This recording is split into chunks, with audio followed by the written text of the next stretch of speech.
Morning and welcome to a special edition of the OBX Wave Report, where we highlight what the climate scientists are talking about in an effort to amplify the voices of the climate scientists, which is what all of us who are involved in media should be doing now. And that includes pretty much everyone because everyone's got a social media account. So I encourage you to, following this video, follow the scientists that I've talked about, get into more of what they're saying, get involved, educate yourself, read what they're saying. You'll become a smarter person. You'll become a more vital person. You'll become a more active. And as Dr. Michael Mann likes to say, you'll be a person with agency and you'll be a person that's inspired to act. Because right now, we've got a thing that we need to act on and that we can act on, and we can do it together. Um, and the way I'm going to open this up is I'm going to start out with a non-scientist quote and my response to this non-scientist. And then we're going to dive into the scientists who are talking about a new report coming out of the IPCC coming more and more clearly into focus on the need to halt fossil fuel burning and mass deploy clean energy to replace it. And particularly focusing on the need to not bring all the fossil fuels that are in production now to market. Um, and I do want to note that we as climate science enthusiasts, we as risk analysts, and we as activists have been saying this now for years. What we have been saying is that the investment in fossil fuel production creates a instability in the global financial system because we can't rationally bring all the fossil fuels that we've invested in into production because of the harm that it represents. Um, so we've been asking investors not to throw good money after bad. And investors thankfully have listened to us more and more, but they're still not fully listening, and we really need to focus on this message. All right, so starting out, let's talk about Matthias Schmelzer, um, who is tweeting about a new paper in accepted by the Harvard Environmental Law Review. And the quote is, fossil fuel companies have not simply been lying to the public, they have been killing members of the public at an accelerating rate. And prosecutors should bring that crime to the public's attention. I'm just going to let that sink in for a second. And let's think about some facts. So I replied to this tweet, and this is my analysis based on a general understanding of the impact of fossil fuel burning at present. It doesn't look, it doesn't take into account the future harm from climate crisis, which is awful, which is terrible. Um, but we're already seeing impacts from climate crisis now. So the quote is, for me, fossil fuels are responsible for about 1/4 of all deaths the world over. Air pollution, according to recent studies, is about 20%. Add in war driven by fossil fuels, deaths due to extreme weather from climate crisis, deaths due to hunger from climate crisis, and deaths due to disease spread by climate crisis, among others. So this is my assertion. It might be off by a percent or two, but that's what we're facing right now. And I did also highlight another Harvard study showing that fossil fuel air pollution alone is responsible for 1 in 5 deaths. This is now. If we look into the future and we allow fossil fuel burning to continue, then climate crisis becomes bad and worse and becomes a major destabilizer of global civilizations and a major driver of destruction and death. And I'm going to move on to this retweet by Professor Michael Mann of Dr. Genevieve Gunther, who says, and this is from an NBC article. I'm sorry, in an MSNBC article. The quote from the scientists being, for the first time in the IPCC history, a headline statement declared that the world already has too many fossil fuels in production to limit global warming to the relatively safe level of 1.5 degrees Celsius. This is a very big deal. And this harkens back to the earlier statement that we need to mass deploy clean energy not just to prevent future production of fossil fuels and burning of fossil fuels. We need to mass deploy clean energy to outcompete and render frozen the present production of fossil fuels if we are going to keep climate warming in in safer ranges. I don't think that 1.5 degrees Celsius is purely safe, but is far less damaging than, say, 4 degrees Celsius, um, or 2 degrees Celsius, or 3 degrees Celsius this century. And I do want to highlight this article in MSNBC. The new UN climate report airs the dirty truth about fossil fuels. And I'm just going to read a quote, by the article by Genevieve Gunther, hosted by MSNBC. Hopefully, we'll see more from Genevieve. Genevieve is a fantastic climate communicator, and we'll like to see more. I'm just going to read the headline, sentence or two from the article, and then I'm going to ask you to go and read it yourselves. So climate change is an enormous, overwhelmingly complex problem, but it is also very simple. It is caused mainly by one activity, burning fossil fuels, coal, oil, and methane gas. So you would think fossil fuels are always at the forefront of how scientists communicate about the climate crisis. But no. This week, the IPCC released its 2023 synthesis report summarizing its latest scientific knowledge about the climate crisis. And then, for the first time in the IPCC's history, a headline statement of its summary for policymakers declared that the world already has too many fossil fuels in production to limit global warming to the relatively safe level of 1.5 degrees Celsius. As this global body of scientists put it, projected CO2 emissions from existing fossil fuel infrastructure without additional abatement would exceed the remaining carbon budget for 1.5 degrees Celsius. And this is something that we as threat analysts and climate activists and many of the scientists have already been focusing on. Center of gravity of the problem is fossil fuel burning. The way to hit the center of gravity of the climate crisis is to mass deploy clean energy to replace that fossil fuel burning because we have a need for energy. The world is not going to stop needing energy, but we can provide energy from sources that do not drive the crisis. Crisis is driven by fossil fuel burning, not by energy.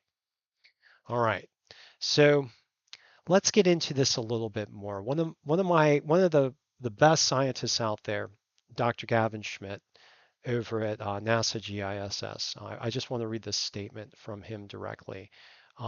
He is confronting one of the climate confusionists that I have blocked, and it's about framing in this case. Oftentimes, those concerned about climate change are misportrayed, completely misportrayed by sources and pundits in the media. And one of the misportrayals is that we are hyper-focused on population, for example. And we're not. We're hyper-focused on fossil fuel burning. Population is a red herring. And the weird thing that I have encountered is that there are massive influence campaigns aimed at activists and climate scientists to try to get them talking about population to feed this cycle of weird punditry that distracts the public, right? So I'm going to go ahead and read this quote from Gavin Schmidt. Seriously, the latest IPCC report is just out and folks are already back to thinking climate scientists are the problem. How about focusing on the real issues, fossil fuel use, and enough already with the straw man. And here he is citing this guy, Alex Trimbath, who I blocked a long time ago. And I apologize for showing you this nonsense BS provided by him. But here he is distracting on the issue. The main issue is fossil fuel burning. Here he is off in the weeds somewhere trying to lead people off down a false path. And here he says, Malthus lives, how Naomi Oreskes, Michael Mann, and the overpopulate one and other environmentalists lacquer over the same old population control ideas of Vought, Ehrlich, and eugenics of the past. This is nonsense. This is misinformation. This is a lie. This is a false assertion. Neither Naomi Oreskes and Michael Mann are focusing on this thing. I'm not sure about the overpopulate one. It looks like that Alex is trying to, as Dr. Gavin Schmidt says, smear Michael Mann through a process of guilt by association, which is utter nonsense. Um, what the climate scientists are saying is that we need to halt fossil fuel burning. The climate scientists are not talking about population. In fact, population is not the major driver of the climate crisis, as climate scientists know. Population, in fact, most regions of the world, most of the most populated regions of the world, have the lowest per capita use of fossil fuels. Where you get most of the emission from is from a small segment of the population. And as you get closer and closer to being a billionaire, your contribution to climate crisis goes up. So it's not a problem of population. It's a problem of fossil fuel burning and of the abuse of power of the most powerful people in the world. That's the main driver of climate crisis, fossil fuel burning. So don't listen to Alex Trimbath. Listen to Dr. Michael Mann. Listen to Gavin Schmidt. Don't get led down this road of nonsense where um, disinformers and confusionists try to tell you that climate scientists are Malthusian because they're in fact exactly the opposite. All right, let's get into this a little bit more. Let's get into what happens if we continue fossil fuel burning and don't mass deploy clean energy. And I'm going to pull up this quote from Katharine Hayhoe, one of the best climate communicators out there. She's amazing. She's fantastic. Follow her, learn from her. She will make you smarter. She will challenge you. She's challenged me, as have all the climate scientists. Um, so looking at the IPCC report, the new synthesis report released on March 20th, provides some great graphics, and we're just going to briefly go through these as provided by Katharine Hayhoe. First, climate change has already caused widespread and substantial losses to almost every aspect of human life on the planet.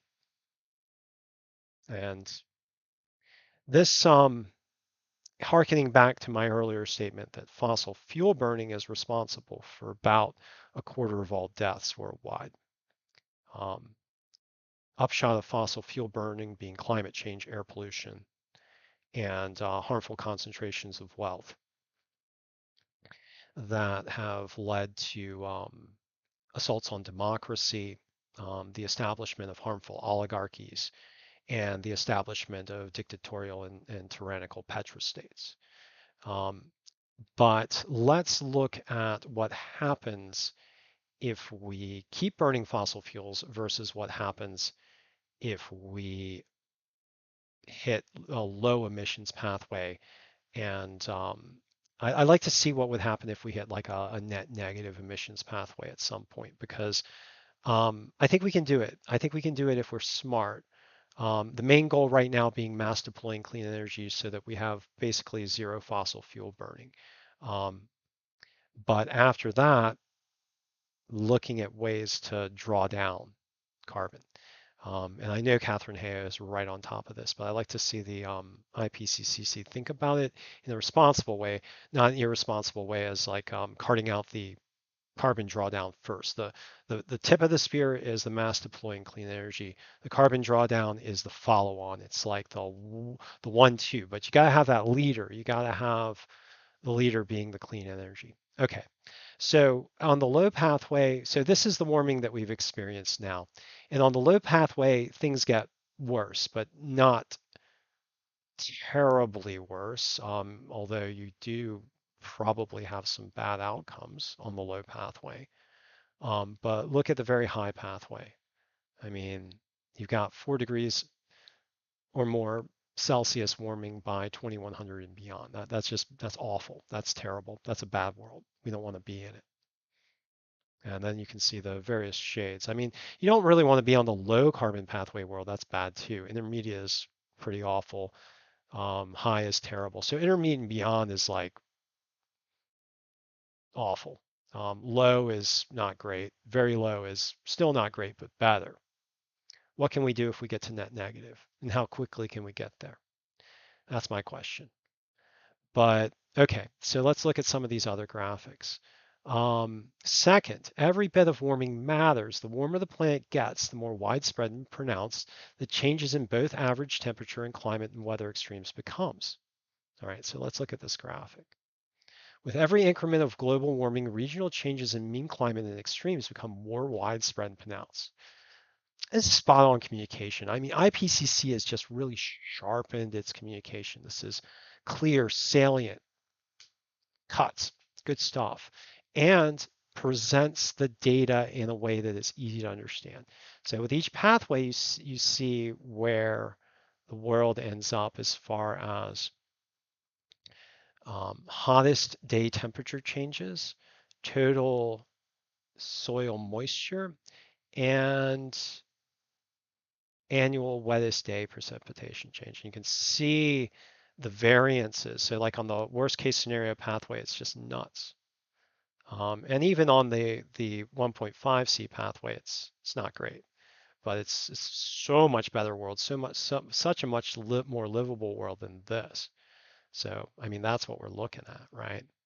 The faster we stop burning fossil fuels, the better the world looks and the better the world becomes, particularly if we do it responsibly and mass deploy clean energy, make a bunch of jobs doing it, accelerate a new era of human progress and sustainability and prosperity. All right. Third, the impacts are very serious. They directly affect our health, our food sources, our water, and more. And another very salient statement and set of graphics. I encourage, I can't dig into all of these. I want you to go there and do it and then spread the word, right? This is not about me. This is about the scientists. Okay, so fourth, the percentage of animal species exposed to potentially dangerous conditions increases significantly the faster the world warms. In general, ocean species like coral and tropical species are most at risk. And let's jump that forward a little bit. Coral is in trouble now. And if we keep burning fossil fuels, we're going to lose a lot of the corals over the next few decades. I mean, it's like an immediate severe crisis in corals right now. And yeah, there of course there are ranges and scenarios. There's like these really terrible scenarios where like 90% or more of the corals, get wiped out and don't really recover. And then there's like better scenarios, but it's still bad. And I encourage you to check out Terry Hughes, who is one of the world renowned experts on corals. But corals are very important and very vital, and also are close to my heart because I'm a surfer, and I love to surf, and I love the beautiful, rich environment. I mean, we were just out in the water today and saw these beautiful pelicans flying around and these massive schools of fish. And you get out in the ocean, you see all these wonderful things, and it's so enlivening. You feel a connection. You know, when you're in the ocean, you're a part of a self-supporting system. Fossil fuels are destroying that. So it's not just destroying my enjoyment, it's just destroying the life supports that support me and everyone else. All right. And then last of all, the burning embers diagram, originally conceptualized by Steve Schneider and others so long ago, has been updated to show even higher risks at lower temperature thresholds. To be honest, not unexpected. The experiment we're conducting with our planet is unprecedented. And I wouldn't say so much that it's an experiment so much as like just madness. I mean, experiments um, implies some level of control. There's no control. You inject the fossil fuels in the air, and then you see what sort of monster pops out of it. It's weird. It's like Russian roulette. Um, if you so you could call Russian roulette an experiment, I guess. I don't think so.